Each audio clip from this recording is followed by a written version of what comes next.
Pressure.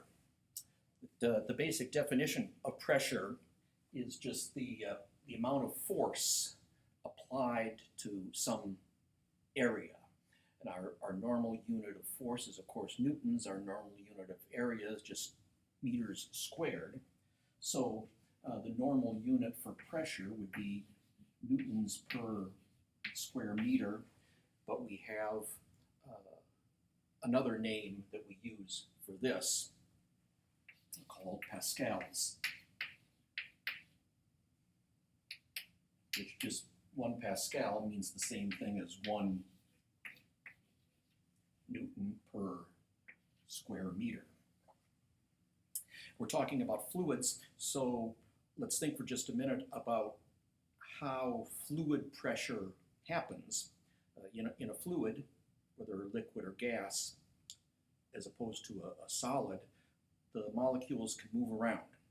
So molecules will sometimes hit the walls of the container, and when they do so, they bounce, they change direction.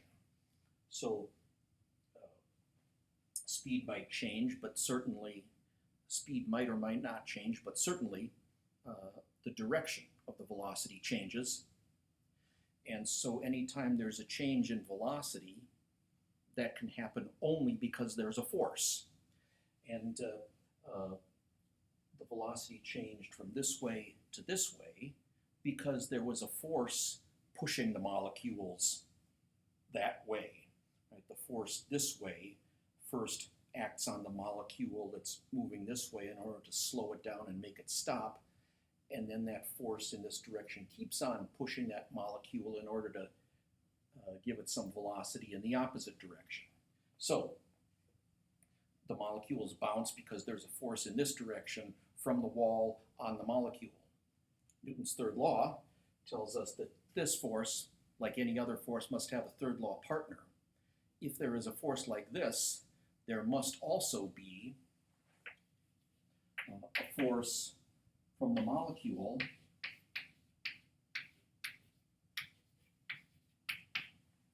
on the wall.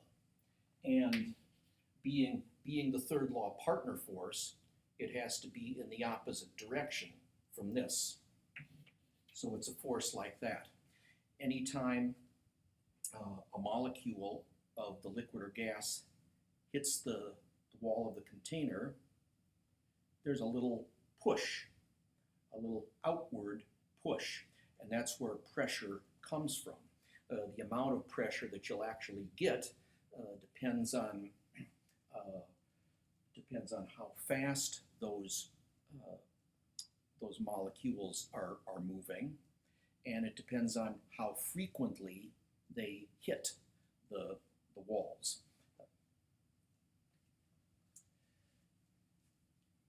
Let's think about pressure inside a fluid now.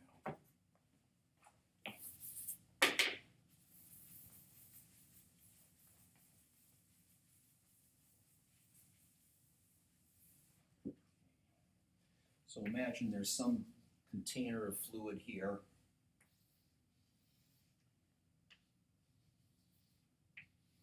And we're at some depth underneath the surface. Let's call this depth here H.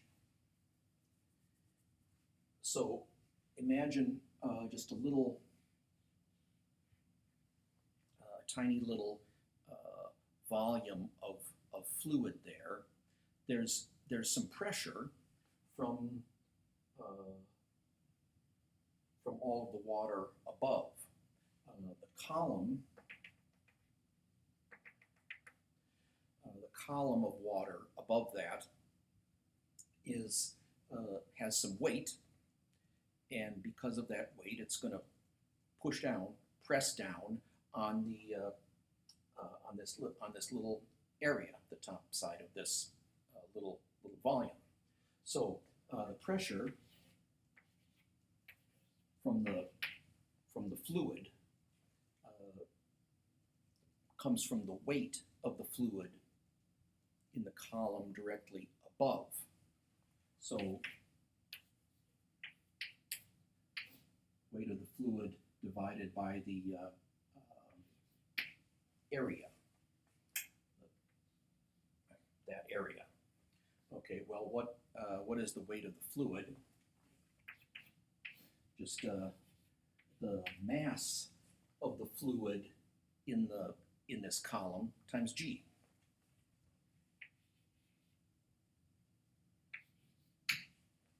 When we talk about fluids, often, much of the time, most of the time really, it'll be very convenient to think of mass a little bit differently, to think of mass in terms of density. Density, and we use the Greek letter rho to symbolize density, just mass per volume, how much mass you have in any given amount of volume, or since our usual units are kilograms for mass, and our usual unit for length is meters, then our usual unit for volume will be cubic meters. So the numerical value of a density tells you how many kilograms of mass you have in 1 cubic meter of that substance. Well, rearranging this, we can see that mass is just the same as density times volume. This is the number of kilograms in 1 cubic meter, and this is the number of cubic meters. So multiplying the number of kilograms in 1 cubic meter times the number of meters gives you the grand total number of kilograms. So the mass of the fluid in the column above, I can write this way as just density of the fluid times the volume of that column. And so density times volume is the mass, and then times G gives us the weight. Divided by area, that's the pressure. But now, let's think about that a little more. We have pressure of the fluid is density of the fluid, volume of the column, G, over the area,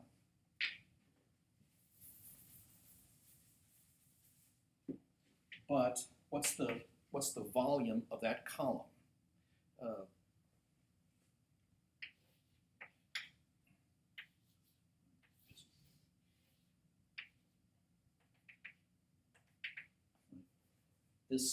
This area A is just the cross-sectional area at any point in that column. So the total volume of the column is just area times the length, or area times the height. And we're saying that H is the height here.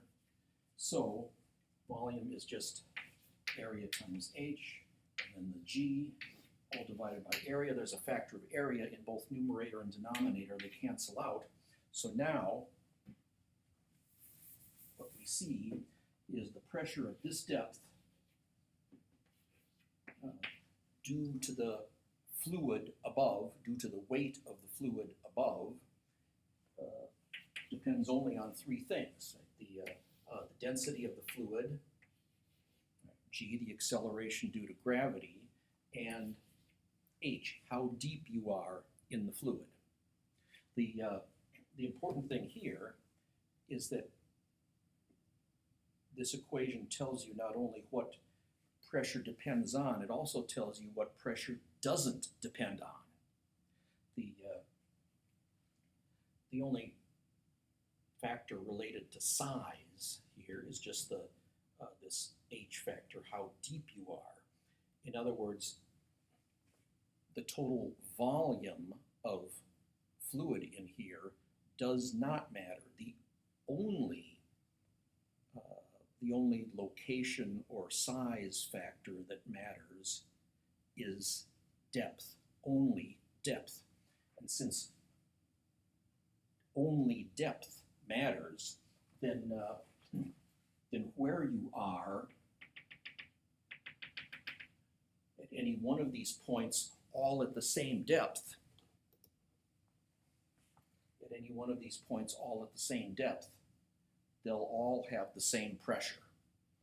Right? The pressure here is the same as the pressure here, same as the pressure here, because pressure only depends on depth and what kind of fluid you've got. Different kinds of fluid, of course, have different densities.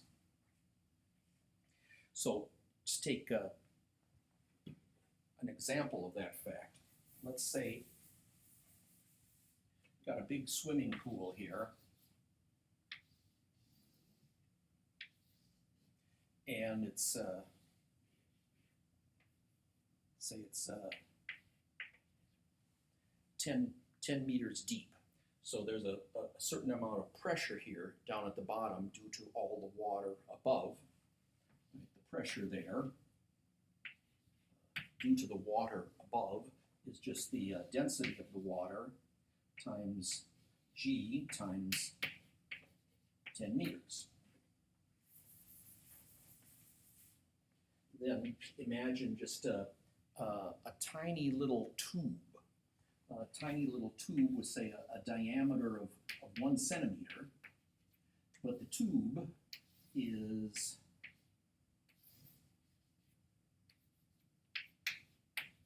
10 meters long, and then the tube is vertical and filled up to the top with water. Well, what's the pressure down here at the bottom? Since pressure depends only on depth, then this any point down here at the bottom of the tube is 10 meters below the top. Every point here at the bottom has 10 meters of water above it, just like this point has 10 meters of water above it. So the pressure here at the bottom of the tube is the same as the pressure anywhere in the bottom of the pool. Same pressure.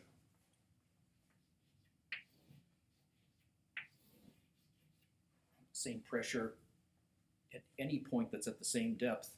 And since pressure depends just on depth, it doesn't depend on the total volume of water that you've got. Obviously, the volume of water in the tube, in the pool, is much, much, much greater than the volume of water in the tube. The total weight of all the water in the pool is much greater than the total weight of all the water in the tube, but that doesn't matter as far as fluid pressure is concerned. As far as water pressure is concerned, the only thing that matters is how deep you are, which is basically how a water tower works. You don't need a lot of water up in the top of the water tower, because the pressure down here at your kitchen sink depends not on the volume of water that's up here, but only the different elevations. How far below the water tower is your kitchen sink? The farther below the water tower, the greater the pressure at your kitchen sink. But if you had, say, a larger volume of water, but same distance below the tank, no change in pressure. If you had a smaller amount of water in the water tower, but no change in elevation, there'd be no change in pressure, because the total amount of water in the water tower doesn't matter. The only thing that matters is how high the water is above your kitchen sink. So for now, there are really just two really important ideas, and a few other ideas that you read about that are related to the basic ideas. The two basic ideas just being our definition of pressure how much force is spread out over an area, and fluid pressure, pressure that you get from being h meters deep in some fluid is just density of the fluid, GH. Now, one other thing, when you're here at the bottom of the pool, or the bottom of the tube, you've got more than just 10 meters of water above you. You also have a very long, many miles long column of air above the tube, and the weight of that column of air is also going to apply pressure. So once you get, so the actual pressure down here is a sum of the weight of water above plus the weight of air above. Right? The pressure down here is due to the weight of everything, atmosphere and water together, due to the weight of everything in the column above this little area. So we define a couple other things. Atmospheric pressure, the pressure that you have here at the top of the tube due to the column of air above the tube. And then absolute pressure, often when we're referring to absolute pressure, we just use the word pressure, plain old pressure.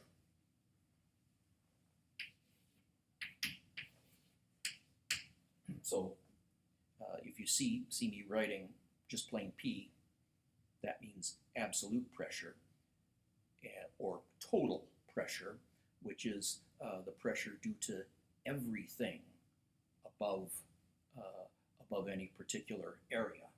And so when you're down below the surface of some fluid, then your total pressure is the pressure from the weight of air above plus pressure from the weight of the fluid above. And that was density of the fluid, G, times how deep you are in the fluid. And that's it. Everything else that we think about when we're thinking about pressure comes from that. And then in the next video, you'll see how out of this idea, we come up with a new force called buoyancy. But that's tomorrow.